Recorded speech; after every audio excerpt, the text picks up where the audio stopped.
Então, nós estamos aqui iniciando para a correção deste formulário do dia 1º/10, né? Este formulário do dia 1º/10 é referente à aula do dia 1º/10, né? É justamente a quinta-feira passada, tá? E após a correção, nós vamos tratar sobre um assunto, continuando aí sobre esse estudo nosso, né? Linguagem de máquina. É o nosso próximo assunto aí. Só que antes vamos fazer essa correção, que é sobre aquele slide, né? O slide da evolução dos computadores. É o final dele, né? Que nós já tivemos um primeiro formulário sobre ele, sobre uma primeira parte, e esse daqui é sobre o restante que nós estudamos, né, no dia 1º, na aula passada. Tá? Então vamos iniciar aqui. Espero que todos vocês tenham feito esse formulário, né, para a gente poder apenas corrigir e debater alguma dúvida, né, alguma coisa aí que pintar aí, né, gente? O chat já está aberto aqui. O microfone vocês podem abrir também para perguntar alguma coisa, tá? Então vamos lá.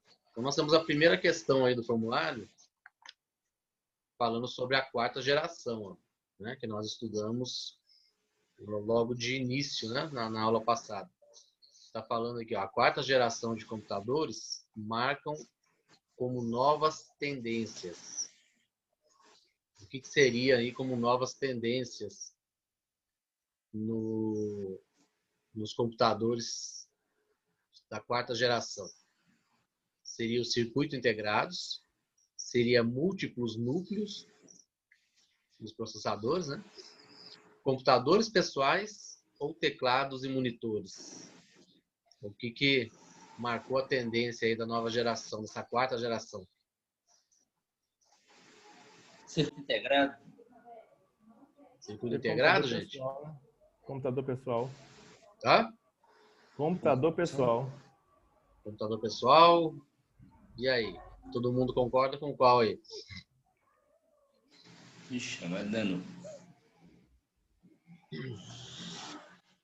4ª geração. Quem mais aí responde aí? Ou é computador pessoal ou circuito integrado? Eu coloquei circuito integrado.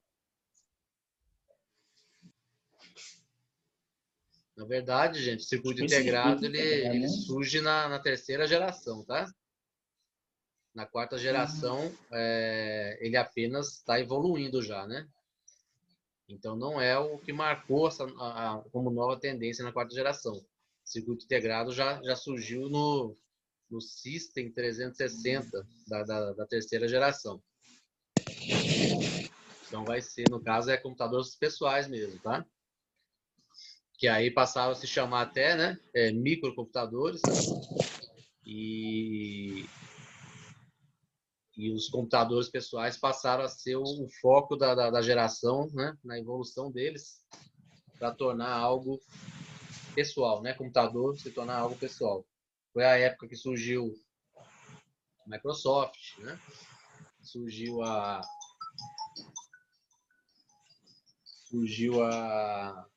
Apple também. Ok? Então vamos lá.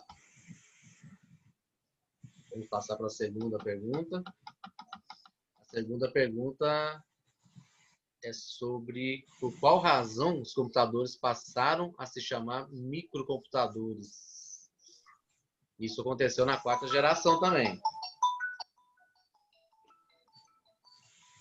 Espera aí, gente.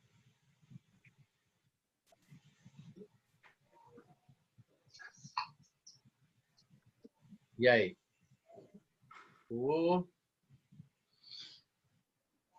Por pesar em menos de 20 quilos, né? Então, assim, houve uma grande evolução no peso e no tamanho, né?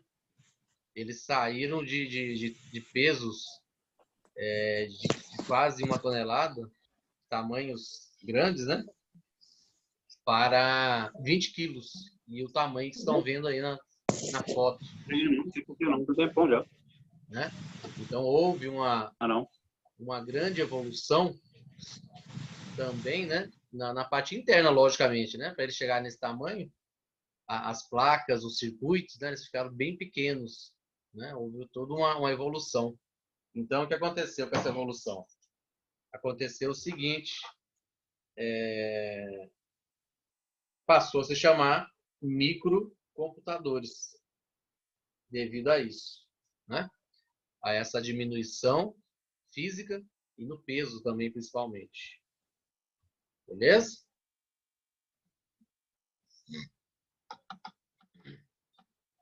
Vamos lá para a terceira. Só um minutinho aqui. Deixa eu resolver um negocinho aqui rapidão.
Então,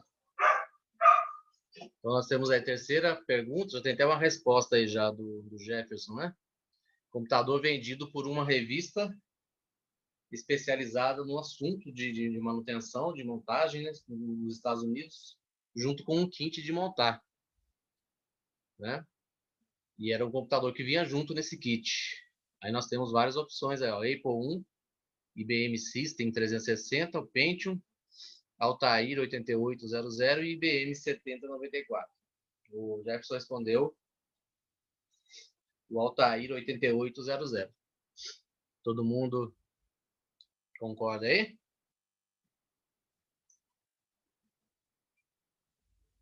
Certinho? É esse aí mesmo, né? Altair 8800, certíssimo. Questão número 4. Bill Gates e Paul Allen, né? Na mesma época também o Steve Jobs e o Steve Wozniak, certo?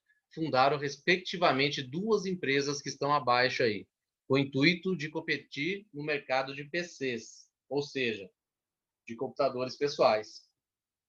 Nessa mesma quarta geração, eles surgiram, fundaram as empresas e competiram nessa área aí de computadores pessoais, né? Que foi a área do momento, né? Que foi o auge. IBM e Intel, Samsung e Motorola, Microsoft e Apple, ou Intel e AMD? E aí? Temos uma resposta já. Microsoft e Apple. Todo mundo concorda com essa resposta? Sim.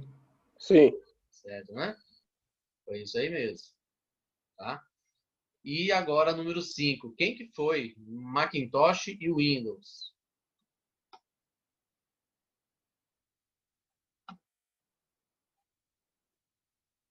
Quem que foi esses caras, hein?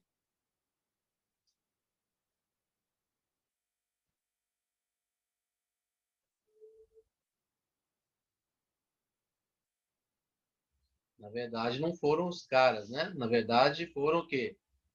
O Jefferson respondeu ali, ó. Foram sistemas operacionais, né? Sistemas operacionais famosos aí de quem? Justamente desses camaradas que nós estamos falando agora aí, que surgiram aí, né? Bill Gates e Paul Allen, que é os fundadores da Microsoft, né? Criaram o sistema operacional Windows, né? Famoso aí até hoje. E o sistema operacional Macintosh, foi o Steve Jobs, né? E o Wozniak. Os dois fundaram a Apple e a Apple, né, criou o Macintosh, um sistema operacional também. Beleza? Então, todos os dois nomes aí são sistemas operacionais. Vamos lá para a sexta pergunta. Muito bem. A partir da quarta geração, houve uma mudança também em relação aos processadores para os microprocessadores. Qual foi essa mudança?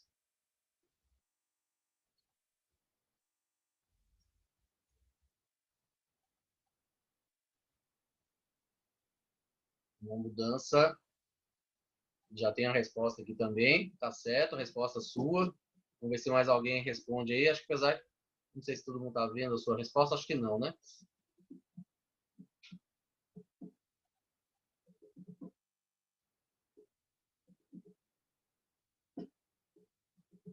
Alguém mais? O que mudou em relação a processadores? Os processadores passaram a se chamar microprocessadores também devido a ter diminuído o tamanho lá, né? Lá nós vimos lá que passou a 20 quilos, né, os computadores. Então, tudo no computador diminuiu. E outra coisa que modificou, né, que mudou, que está relacionado à velocidade, ao desempenho do processador, né? Alguém mais respondeu aí?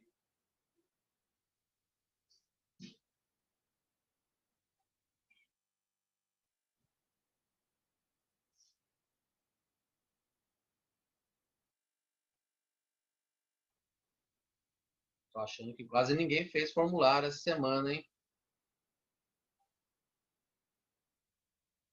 Já que a Débora vai entrar aí e puxar a orelha de vocês. Então, a resposta do Jefferson aqui está certíssima, né? Eles eram medidos em ciclos, né? E esses ciclos, eles comparavam o quê? A tarefa com a quantidade de tempo. Eles faziam um cálculo, né? Por cada componente, através de ciclos, certo? Aí depois eles mudaram, né? Foi mudado, o processamento passou a ser medido por clock, ou seja, que é ciclos por segundo. Eles fixaram o tempo, que é 1 segundo, que é no caso do Hertz, né? A medida do Hertz é calculada em 1 segundo, e eles começaram a calcular, né? Quantas tarefas, né? Quantas operações, quantos processamentos o processador era capaz de fazer em 1 segundo, né? Passou a ser feito isso, calculado em clocks, beleza? Uma mudança bem avançada para a época e que continua sendo utilizada até hoje, né? Os clocks do processador. Gente, até agora aí, alguma dúvida? Vocês estão anotando aí pelo menos? Está parecendo que a maioria não fez o formulário. Vocês têm que participar, vocês têm que anotar, vocês têm que fazer o formulário. Vocês têm que se dedicar um pouquinho aí, tá, gente? Senão não adianta não só assistir às aulas, não. Beleza? Senão vocês vão ficar meio que voando um pouco. Vamos para a questão número 7. O que nós podemos destacar na quinta geração?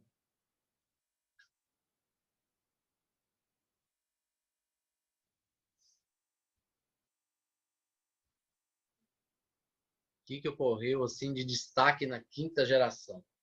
Múltiplos núcleos em processadores, supercondutores eletrônicos, ciclos para clock e microprocessadores.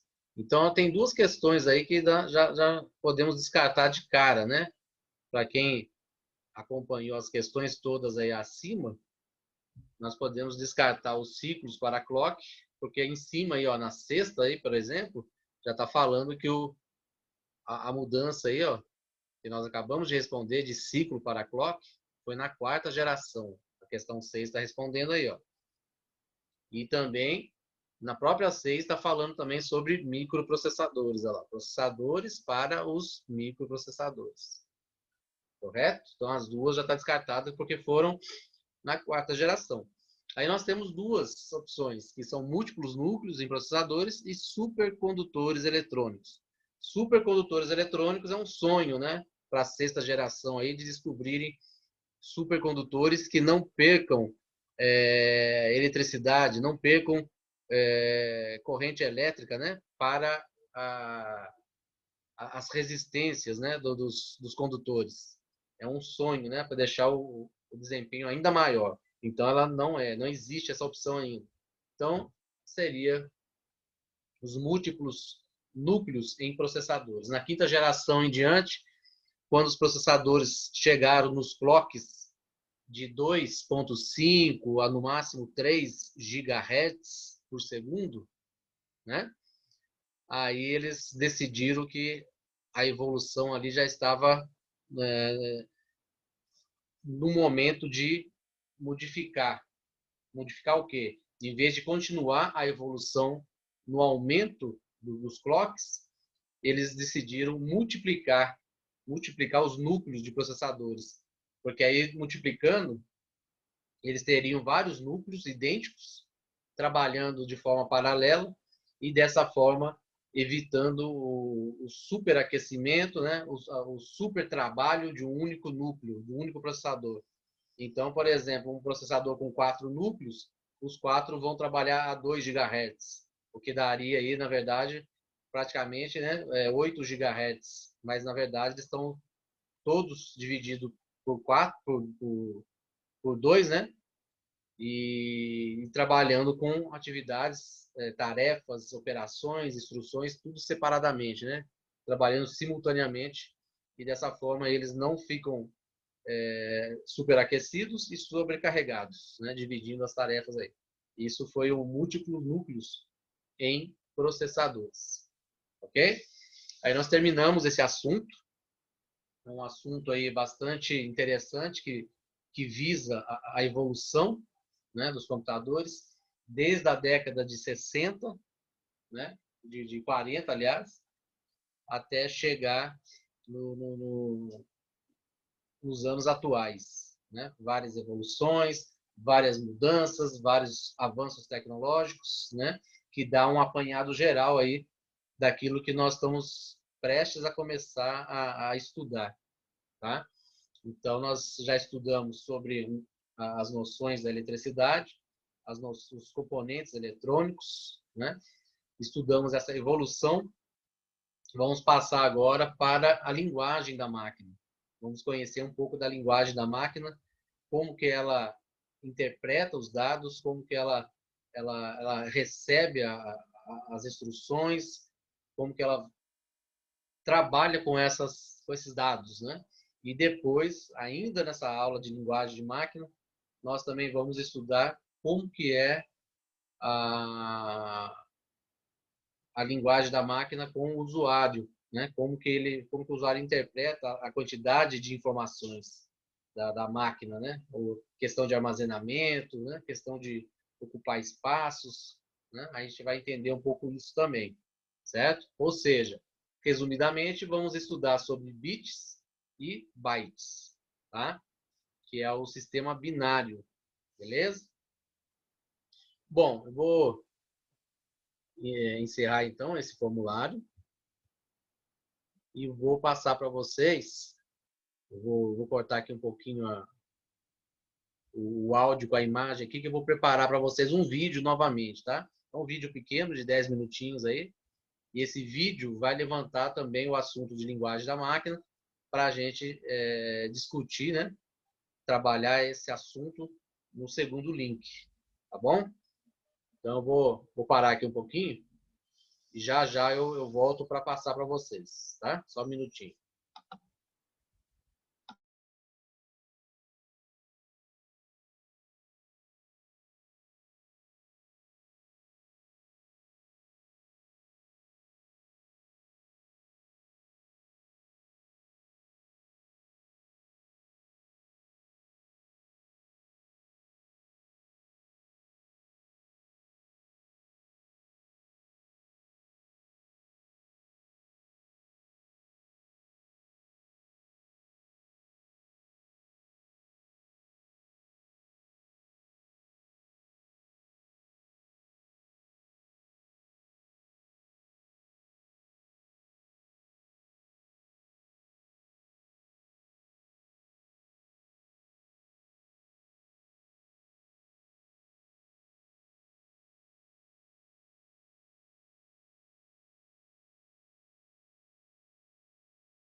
Beleza. Pessoal, tá tudo... Estão me ouvindo aí? Sim. Só dá um ok para mim. Sim, aí. estou ouvindo. Estamos Tá ouvindo. né? Eu vou soltar o vídeo aqui. Como falei com vocês, é um vídeo de uns 10 minutinhos, rapidinho. Depois a gente vai tratar sobre o assunto, tá?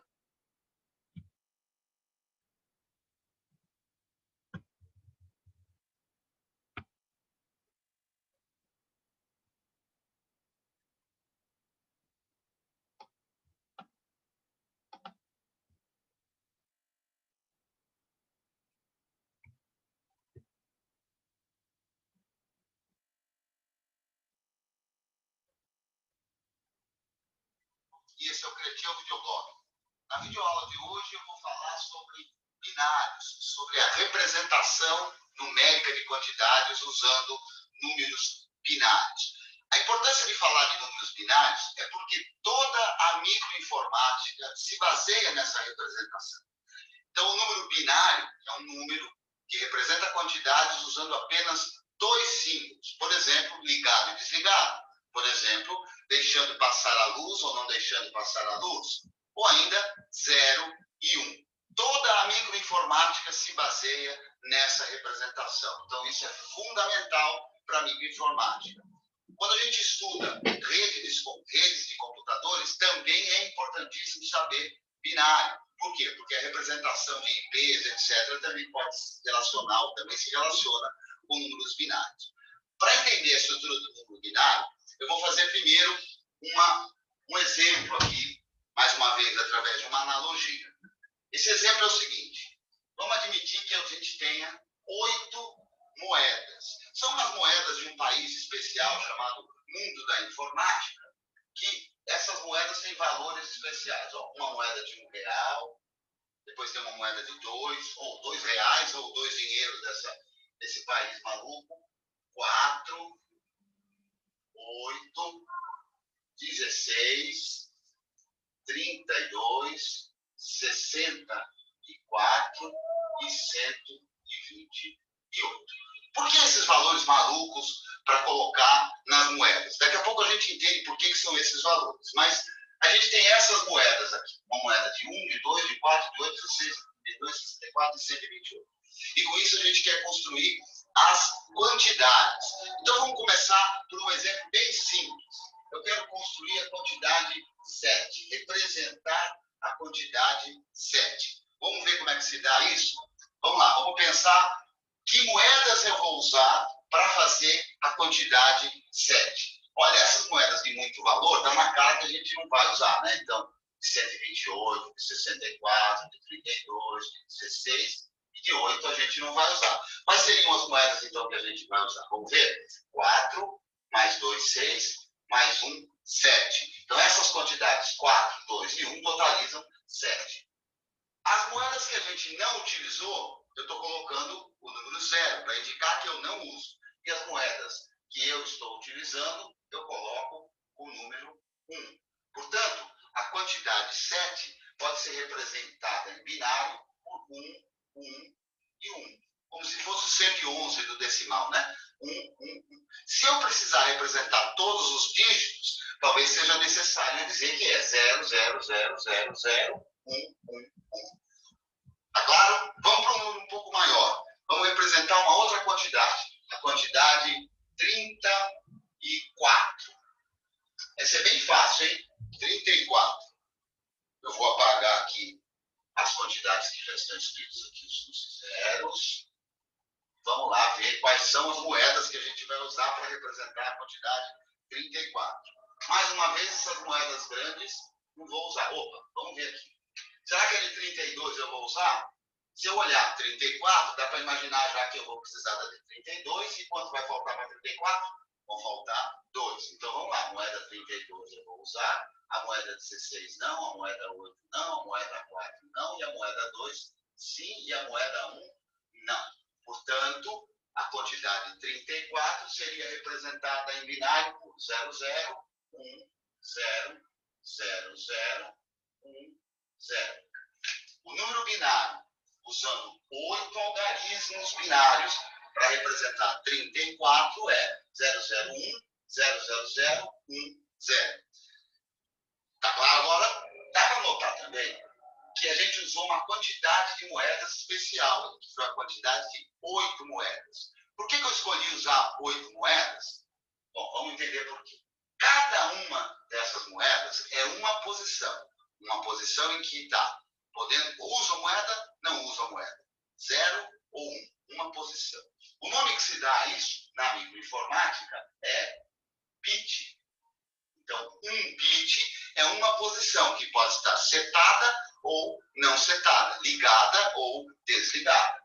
Um bit é uma posição. Portanto, aqui eu usei 8 moedas, é o mesmo que ter 8 bits. Essa quantidade também é muito especial. Na informática, essa quantidade é chamada de byte. Então, o que é um byte? Um byte é um conjunto de 8 bits. E o que é um bit? É uma posição que pode estar ligada ou desligada, em 0 ou em 1. Através dos 8 bits, a gente consegue representar qualquer quantidade que vai entre todos os bits setados em 0, que daria a quantidade 0, ou todos os bits setados em 1. Vamos ver quanto é que dá todos os bits setados em 1? 1, 2, 3, 4, 5, 6, 7, 8. 8 bits, todos eles setados em 1. Portanto, quanto será o número 1 em binário? Olha, é fácil, né? É só somar essas quantidades que estão aqui na moeda. Vamos somar? 1 mais 2, 3, mais 4, 7, mais 8, 15, mais 16, 31, mais 32, 63, mais 64, 127, mais 128, 255. Aquela quantidade mágica que aparecia ou aparece nos números de IP, nas máscaras de rede. 8 bits setados em 1 representam a quantidade 255. Essas quantidades todas são a mágica da internet, a mágica do número IP, representando quantidades de 8 bits que podem ser representadas em binário ou no decimal. Quando a gente vai calcular máscara de rede, quando a gente vai calcular sub-redes, a gente usa essa representação. Quando a gente vai estudar as máscaras de rede, a gente usa também essa representação. Para encerrar, vou apagar aqui. Vamos entender, conforme eu tinha falado no começo, o porquê desses valores. Para isso eu vou fazer uma coisa que você já está certamente acostumado, né? Vamos lá, se eu escrever na nossa numeração habitual, qual é a nossa numeração habitual? A gente usa a numeração decimal, ou seja, que usa 10 símbolos. Alguns dizem talvez que é por conta da maioria das pessoas terem 10 dedos nas mãos. Quais são esses símbolos? Os símbolos você conhece, né? Esse aqui, né? O 0, 1, 2, 3, 4, 5, 6, 7, o 8 e o 9. Não são 9 símbolos, são 10, né? De 1 a 9 e o 0 também conta. Então, 10 símbolos. Se eu escrevo uma quantidade, por exemplo, 127, essa quantidade a gente pode ler de que maneira? Uma centena, 2 dezenas e 7 unidades. Como isso aqui é decimal, na verdade a moedinha que está aqui é a moeda que representa 10 elevado à potência 0. Você lembra de potenciação que deve ter aprendido no ensino médio? 10 elevado a 0. Qualquer número elevado a 0 dá 1. Então, 10 elevado a 0 é a quantidade 1. Ou como a gente chama, unidade. E aqui? Aqui é 10 elevado à primeira. 10 elevado à primeira, qualquer número elevado à primeira, a potência é o próprio número. Então, 10 elevado à primeira é 10. E aqui, no 1, é 10 elevado à segunda potência, ou 10 ao quadrado. 10 ao quadrado é o mesmo que 10 vezes 10, é 100. Então, o que a gente está dizendo com isso? A gente está dizendo que este algarismo deve ser multiplicado por essa quantidade. Por isso que dá uma centena. 1 vezes 100, 100. Este algarismo deve ser multiplicado por este valor, que aqui é 10. 2 vezes 10 dá 20. E este algarismo deve ser multiplicado por essa quantidade, 1. Então, 100 mais 20 mais 7 dá 127. É assim que se representa um número, uma quantidade, usando a nomenclatura decimal. Na nomenclatura binária, não é diferente. Portanto, as moedas foram escolhidas pelo mesmo motivo. 2 elevado à potência zero, como eu falei, todo número elevado à potência zero dá 1. 2 elevado à primeira dá 2. 2 elevado à segunda, 4. 2 elevado à terceira, 8. 2 elevado à quarta, 16. 2 elevado à quinta, 32. 2 elevado à sexta, 64. 2 elevado à sétima potência, 128. Então, essas quantidades foram escolhidas baseados na potência de 2. Esses números especiais são números baseados na potência de 2. O exemplo da moeda funciona para o binário, porque os valores das moedas são as potências de 2. Eu vou deixar um exercíciozinho aqui. Ó. Vamos tentar achar em binário esse número aqui, ó, 192.168.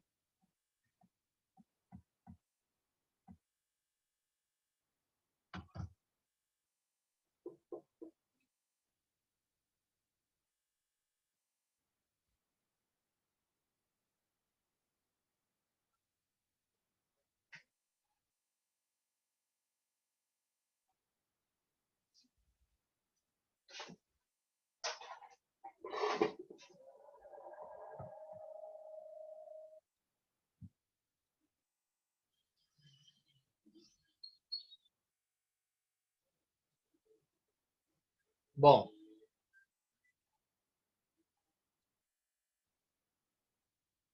então vocês viram aí o vídeo, né? O link tá acabando aqui. E aí na volta a gente vai falar sobre esse vídeo aí. Então vocês perceberam aí que, na verdade, né, a máquina, ela utiliza de um sistema numérico, né? A forma de ela interpretar os dados, a forma que ela recebe os dados enviados por nós, né, são um tipo de sistema numérico, né? E assim como nós também aprendemos lá na escola, não é a maneira que a gente se comunica, mas nós aprendemos também um sistema numérico também, desde nosso início na educação, né? Não é a maneira que a gente se comunica, mas é boa parte de informação que a gente aprende também baseada em sistema numérico. Tá? Só que o sistema numérico da máquina é a linguagem dela. E é um sistema numérico diferente do nosso, que é o sistema binário, e o nosso é o sistema decimal. Tá? Vou encerrar o link aqui. Daqui a pouquinho eu já crio o próximo e já envio para vocês aí no grupo para a gente voltar e falar sobre esse assunto aí. Beleza? Até mais então.